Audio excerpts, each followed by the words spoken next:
Bonjour à toutes et à tous, bienvenue dans cette nouvelle vidéo. Accrochez-vous parce qu'aujourd'hui nous allons faire un voyage vers l'horreur la plus totale, je vous le garantis. Parce que pour être honnête, plus je détaillais cette affaire, plus je me demandais à quel moment est-ce que tout ceci allait cesser. Et c'est allé très très loin. Bref, je ne vous en dis pas plus et vous découvrirez ça au fil de la vidéo. Mais en attendant, n'hésitez pas à liker cette vidéo justement et à vous abonner en activant la petite cloche pour ne pas manquer la suite du contenu.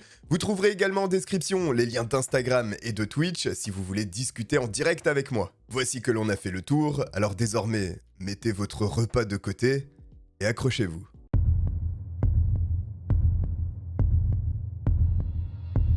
Nous voici dans un petit village ukrainien, reculé dans la campagne et au cours de l'ère soviétique, car oui, nous sommes le 16 octobre 1936, date à laquelle un petit garçon, Andrei Chikatilo, va voir le jour. Malheureusement, celui-ci est né dans des conditions rudes, très rudes, puisqu'à cette époque, l'Ukraine est frappée de plein fouet par une famine du fait de la politique de Staline. Un malheur n'arrivant jamais seul, la Seconde Guerre mondiale intervient et l'Ukraine va connaître un bombardement massif de la part de l'Allemagne. Et ceci affecte directement le jeune Andrei Chikatilo. Il souffre de faim, de pauvreté, mais également d'hydrocéphalie. Retenez simplement, pour cette pathologie, qu'il s'agit d'une trop grande accumulation de liquide céphalorachidien au niveau du cerveau, ce qui peut générer des dommages du tissu cérébral et, par ailleurs, un dysfonctionnement des fonctions cérébrales aussi. Et ce n'est pas tout, puisque Chikatilo, un peu plus tard dans sa jeunesse, va également connaître des problèmes urinaires. Il n'arrivera pas à se contrôler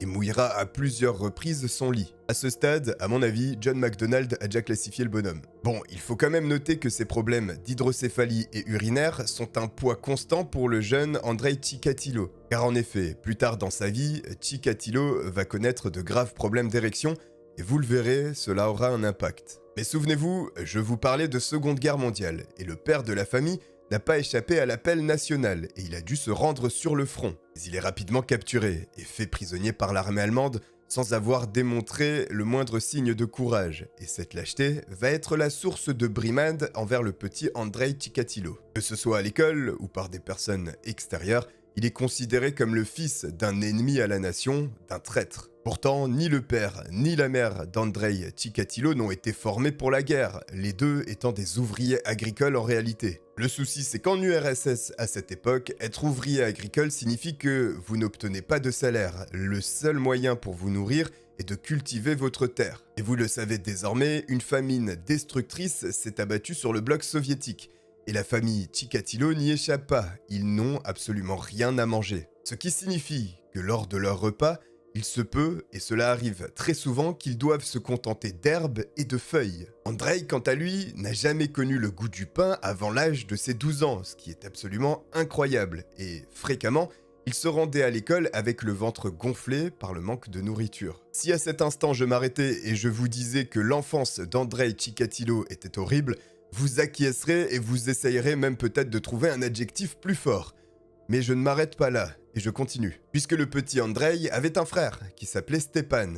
Simplement, il est décédé et dans des conditions terribles. La famine était si rude que le petit Stepan a été enlevé par les voisins, qui l'ont dévoré tout simplement et ont fait acte de cannibalisme. Et le garçon ne sera pas un enfant unique, puisqu'en 1943, la mère d'Andrei va mettre au monde sa petite sœur. Elle s'appelle Tatiana, mais elle ne partage pas le même père avec Andrei, puisqu'en réalité, la mère a été abusée au cours de la guerre par un soldat allemand. Pourtant, à l'école, tout se déroule très bien. Le petit Andrei est un enfant bien élevé, il a par moments des pertes de connaissances du fait de la famine et de l'absence de nourriture, mais il n'y a rien à lui reprocher. À la maison, en réalité, c'est bien plus compliqué puisque la mère a des accès de violence envers ses deux enfants, que ce soit Andrei ou Tatiana, et elle n'hésite pas à les battre. Andrei est le plus souvent victime de brimades, notamment parce qu'il mouille son lit. Et à la fin de la guerre, le père de la famille Chikatilo a survécu, et il est de retour dans le foyer, et il est aimant vers ses enfants. Et ceci va tendre à calmer la situation au sein du foyer familial.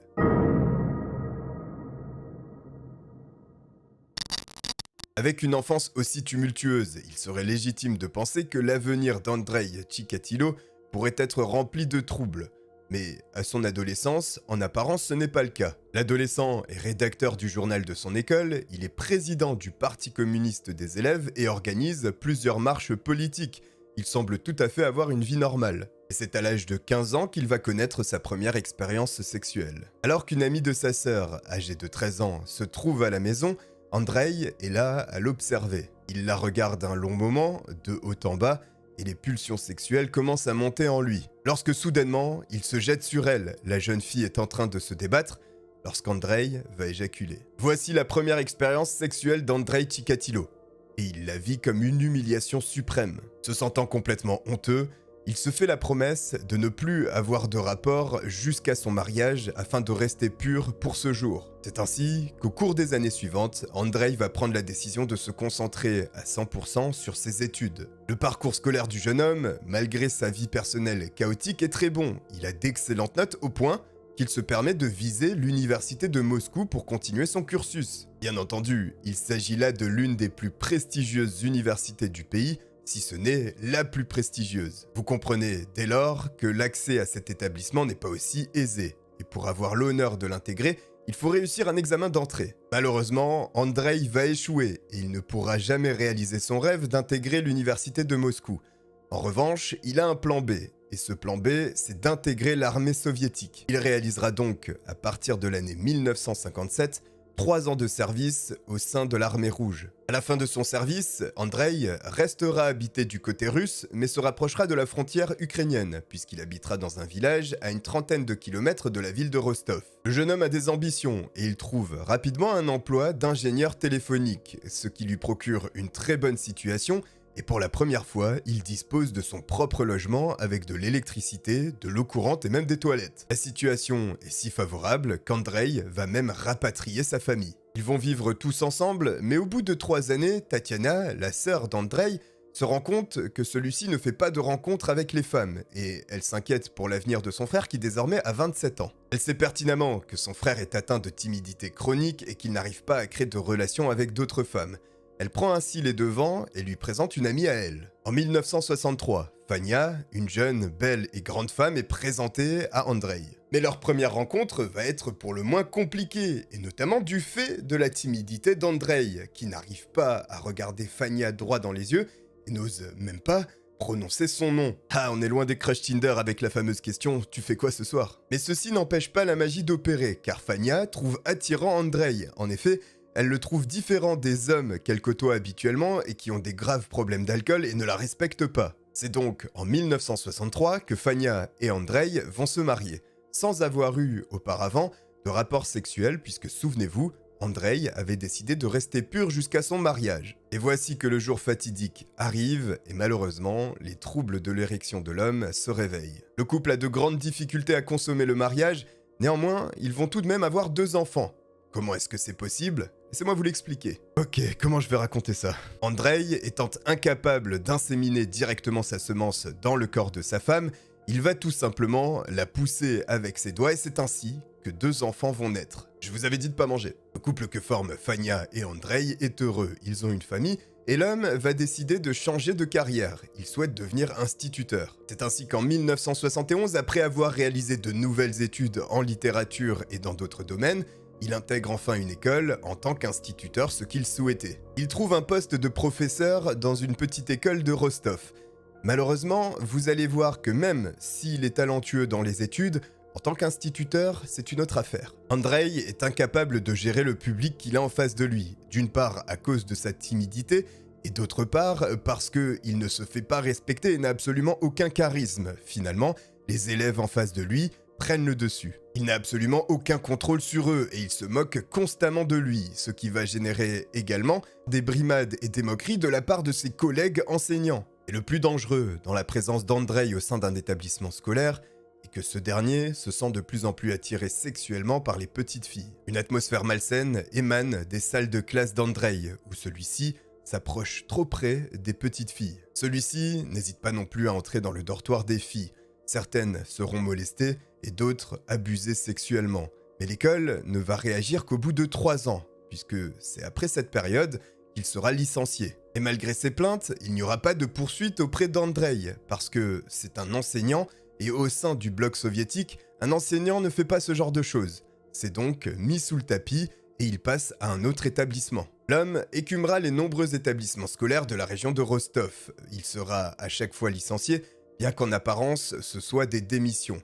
Et il atterrira finalement dans un petit village, celui de Shakhty. Dans ce collège destiné aux jeunes hommes âgés de 15 à 19 ans, Andrei va dispenser des cours. Mais une nouvelle fois, il sera très peu respecté lorsqu'il sera devant le tableau. Néanmoins, et même s'il s'agit là uniquement de garçons, ses pratiques ne changent pas, et il va agresser des élèves directement dans les dortoirs. Et c'est le 22 décembre 1978 qu'une nouvelle étape va être franchie par Andrei Chikatilo.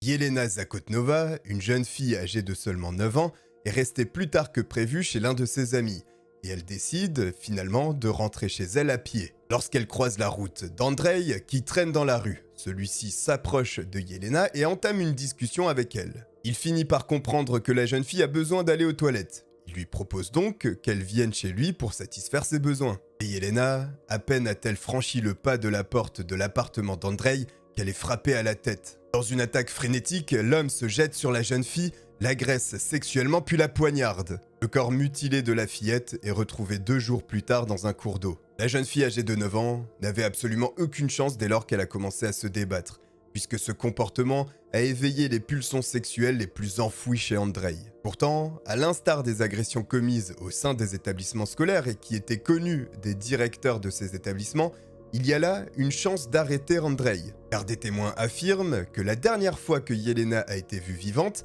elle était en train de discuter à un arrêt de bus avec Andrei Chikatilo. L'homme va être interrogé à plusieurs reprises par la police, et il y a un élément qui va le sauver, le fait qu'il soit un professeur des écoles. En effet, à l'image de ce qui se déroulait dans les établissements scolaires, la police soviétique n'accusera pas un professeur de telles agressions. Par conséquent, Fania, la femme d'Andrei, va fournir un faux alibi à son mari, et un bouc émissaire va être trouvé. Alexandre Kravchenko, un homme âgé de 25 ans, ouvrier et qui a déjà été condamné pour de tels actes, est la cible idéale. C'est bien lui qui doit aller en prison en lieu et place d'Andrei, et il va subir un interrogatoire que l'on pourrait qualifier de brutal, il y a même, on peut le dire, de la torture. C'est ainsi qu'Alexandre Kravchenko va finir par avouer ce crime, et sa femme va retirer sa version selon laquelle elle était en sa présence le jour du 22 décembre. Ceci conduit Alexandre Kravchenko devant le tribunal, et il encourt la peine capitale, et c'est bien cette sanction qui va être requise à son encontre. Pourtant, durant le procès, il va revenir sur ses aveux et expliquer qu'il a été forcé de donner cette version des faits. Cette affaire remontera jusqu'à la Cour suprême, et finalement, sa condamnation à mort sera commuée en une peine d'emprisonnement de 15 ans. Et la famille de la petite Yelena veut justice, et elle va appliquer une pression phénoménale pour qu'Alexandre Kravchenko soit exécuté.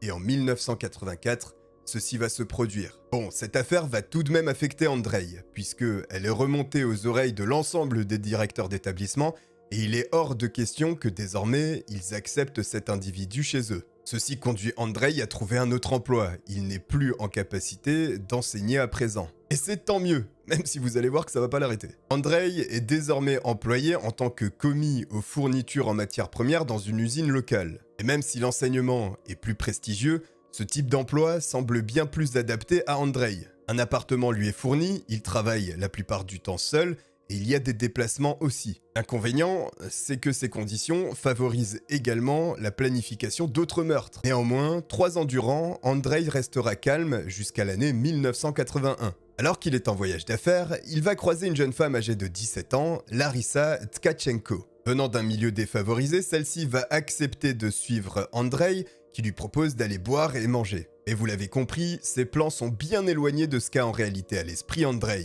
Larissa va être conduite dans une zone boisée où elle sera attaquée, elle tentera de se débattre, mais ceci ne fera qu'exciter de plus en plus Andrei. Elle sera donc étranglée par l'homme et mutilée une nouvelle fois par celui-ci. Un meurtre sauvage et le corps de la victime sera d'ailleurs retrouvé le lendemain dans cette zone boisée, mais Andrei va se calmer par la suite durant 9 mois, jusqu'à l'année 1982, qui sera particulièrement prolifique pour le meurtrier.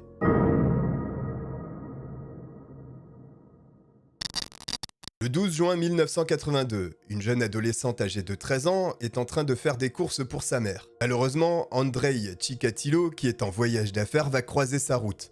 Et une nouvelle fois, il va attaquer la jeune femme. Elle sera agressée sexuellement et poignardée à plusieurs reprises. Mais cette fois-ci, l'homme s'est attaqué à ses yeux également. Et s'il retire les globes oculaires de ses victimes, c'est pour une raison particulièrement étrange.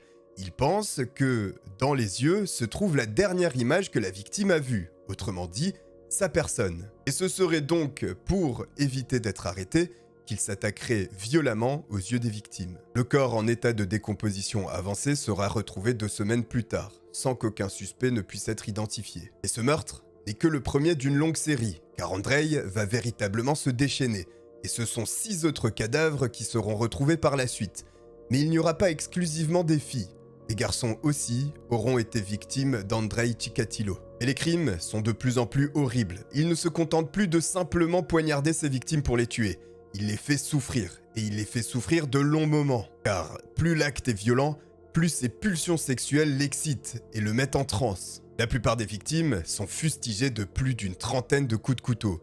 Mais surtout, Andrei s'adonne au cannibalisme et il dévore des parties du corps de ses victimes. Ce sont principalement les secteurs de l'abdomen et les parties génitales qui sont ciblés par le fou. Le problème dans cette histoire, c'est qu'à cette époque, on ne connaît pas de tueurs en série en Union soviétique. Et il n'y a absolument aucune liste de suspects qui est établie. La police ne sait pas s'il s'agit d'une seule personne ou de plusieurs. Sauf qu'entre-temps, Andrei continue de tuer et il a retiré la vie à 8 personnes supplémentaires.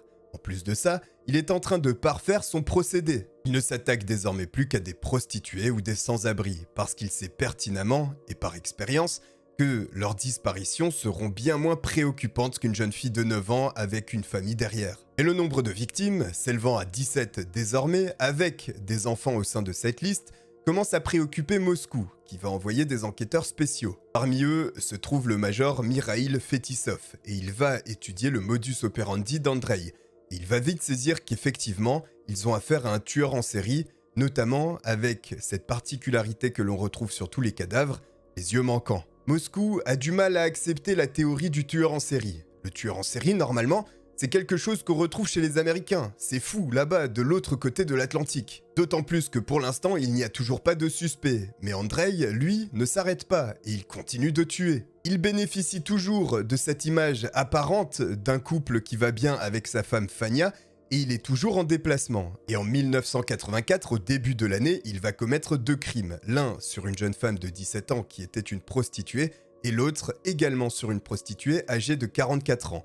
Les crimes sont sordides, les corps sont dans un état catastrophique. Il manque de la peau, il manque des morceaux de chair, les yeux sont ôtés, c'est un vrai massacre. Et alors qu'on pourrait penser que les hommes de Moscou sont sur les talons d'Andrei, ce n'est pas le cas, parce que les 2 enquêtes vont faire ralentir la recherche d'Andrei. Car en effet, une nouvelle fois, un bouc émissaire va être trouvé pour les 2 meurtres, un certain Borovski. Il est pourtant arrêté, et le souci avec cette arrestation, c'est que cela détourne les enquêteurs de la véritable piste. Entre-temps, Andrei est accusé par ses employeurs d'avoir volé du matériel, et il est licencié par la suite. Et l'homme n'en a que faire de ce licenciement, puisque son intérêt désormais est porté sur le meurtre et sur la satisfaction de ses pulsions sexuelles.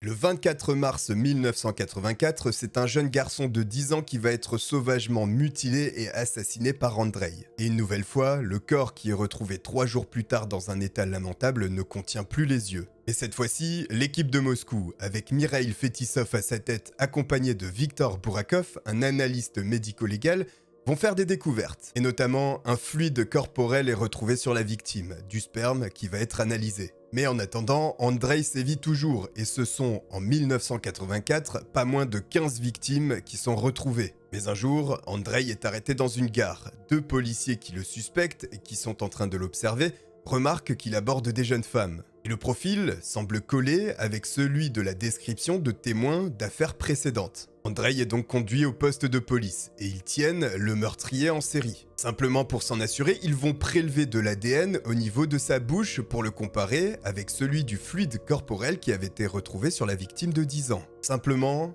cela ne matche pas. Les 2 ADN sont différents. Pourtant, il s'agit bien du fluide corporel d'Andrei présent sur la victime de 10 ans.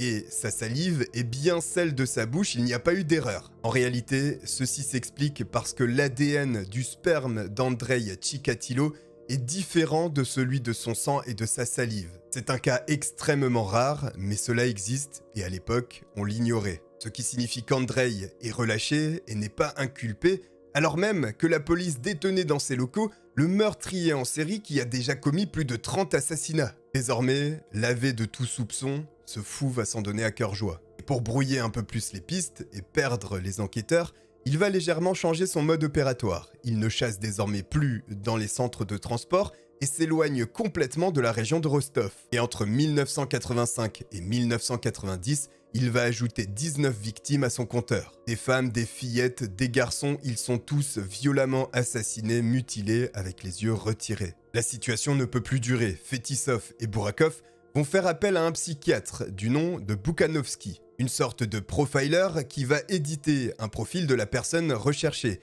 Et il l'évalue comme un nécrosadiste, ce qui signifie que leur meurtrier trouve une satisfaction sexuelle dans la mort et la souffrance des autres. Et c'est peu dire, car les corps des victimes sont de plus en plus massacrés. Les garçons se voient leur appareil génital retiré, les femmes leur utérus extrait du ventre. Sur certains corps, la langue a même été retirée. Le 6 novembre 1990, une jeune femme de 22 ans rencontre à nouveau Andrei. Elle se lie d'amitié avec lui dans une gare, puis le suit. Andrei l'accompagne dans une zone boisée où elle est attaquée sauvagement, poignardée et mutilée. L'homme a retiré la langue de sa victime ainsi que ses mamelons et les a dévorés. Et grâce au profil édité par Bukhanovsky, qui indique qu'il s'agit là d'un homme âgé entre 45 et 50 ans, profil que la police d'ailleurs ne recherchait absolument pas, ils étaient sur les pistes d'hommes plus jeunes. Et grâce aux informations glanées par Burakov, qui est allé interroger un autre tueur en série dans une prison en URSS, ils vont retrouver la piste d'Andrei. Le 20 novembre 1990, 2 semaines après le meurtre de Sveta Korostik, femme à qui il a retiré la langue ainsi que les mamelons pour les dévorer, Andrei Chikatilo est arrêté. Et lorsqu'il est interpellé, les agents de police trouvent sur lui le véritable nécessaire du petit tueur, avec un couteau, une corde assez longue pour attacher quelqu'un et un miroir de poche. La police soviétique tient son serial killer, et faut-il encore le faire parler désormais? Et Andrei n'a pas l'intention de sortir le moindre son de sa bouche. Il le fera uniquement et une seule fois pour clamer son innocence. Aucun des enquêteurs n'arrivera à le faire vaciller. C'est pourquoi Bukhanovsky, le psychiatre, est appelé sur place afin d'interroger l'individu. Ses méthodes étant bien moins brutes et plus subtiles que celles des enquêteurs, il va réussir à faire parler Andrei. Et il va tout dévoiler. Il va reconnaître 56 meurtres et il va même avouer qu'un homme a été exécuté à sa place. Andrei va conduire les policiers à des endroits où certains corps n'avaient pas été découverts. Et il lui sera attribué finalement 36 meurtres. Et grâce à Bukhanovsky, qui a réussi à faire parler le meurtrier en série, le dossier est clair, précis et limpide lorsqu'il se présente devant les tribunaux. Mais il reste quelque chose à établir. Est-ce que Andrei Chikatilo est atteint de folie? Est-ce qu'une maladie mentale a pu le ronger au point de commettre de tels actes et de pas en être rationnellement conscient? Et même s'il est reconnu que certains tissus cérébraux ont été détériorés suite à l'hydrocéphalie qu'il a connue dans son enfance, il est évalué comme sain d'esprit. Avant le procès, et suite à toutes ces révélations, Andrei va être gardé dans une cage pour le préserver d'une potentielle vengeance des familles. Car en effet, cette affaire, et on peut le comprendre, a soulevé une colère immense dans le pays, notamment lorsqu'on sait que la police le détenait à un moment donné. C'est ainsi que le 15 octobre 1992, Andrei Chikatilo est reconnu coupable des meurtres qu'il a commis, et la sanction, c'est la peine de mort. Et le 14 février 1994, Andrei est conduit dans une pièce insonorisée accompagné d'un soldat de l'armée qui lui tirera une balle dans la nuque. Voici comment se termine la vie d'Andrei Chikatilo, un homme qui sera surnommé par la suite l'éventreur de Rostov. Voici une affaire particulièrement dure, mais somme toute intéressante. J'espère qu'elle vous a plu. Si c'est le cas, n'hésitez pas à liker et à vous abonner en activant la petite cloche pour ne pas manquer la suite des vidéos à venir. N'oubliez pas Instagram et Twitch qui se trouvent dans la description. Je vous remercie de m'avoir regardé, je vous dis à très bientôt. Ciao.